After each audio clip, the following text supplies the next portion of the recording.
Walk into a multi-million-dollar penthouse in New York or a countryside estate outside London, and you'll be met with silence. Not the quiet kind, the curated kind. Marble floors that reflect perfectly. Walls coated in imported Venetian plaster. Lighting placed with surgical precision. A space that feels like a museum, not a home. And that's exactly the point. Designer interiors are sold as the height of sophistication. Taste distilled into fabric and stone. But behind the calm surfaces and luxury finishes, there's a truth that almost no one talks about. These homes don't feel lived in. They feel staged. Because in many cases they are. Not for guests, but for perception. You see, the elite don't decorate for comfort. They decorate for status. A well-known designer in Chelsea once said that 90% of his clients don't even sit on the furniture he installs. Because the point isn't to relax. The point is to signal that you can afford not to need comfort. That your home isn't a place to be casual. It's a gallery for your power. In Miami, there's a tower where every penthouse was designed by a different celebrity interior architect. You'd think that would make them personal. But they all look eerily similar.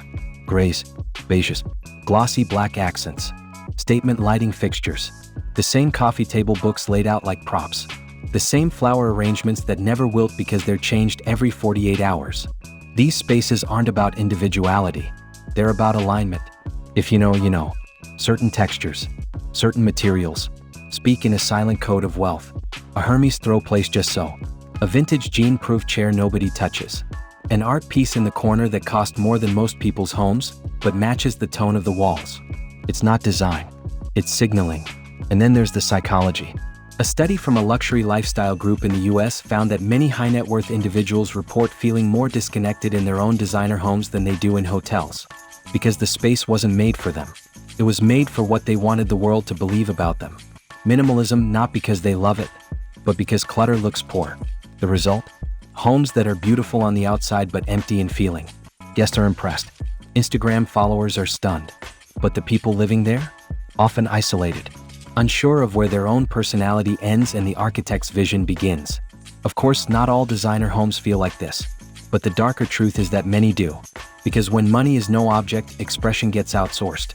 And when everything is perfect, nothing feels personal. So the next time you see a perfectly polished designer home with 30-foot ceilings and a $10,000 light fixture, ask yourself this. Does this space make you feel something? Or is it just meant to make you feel impressed?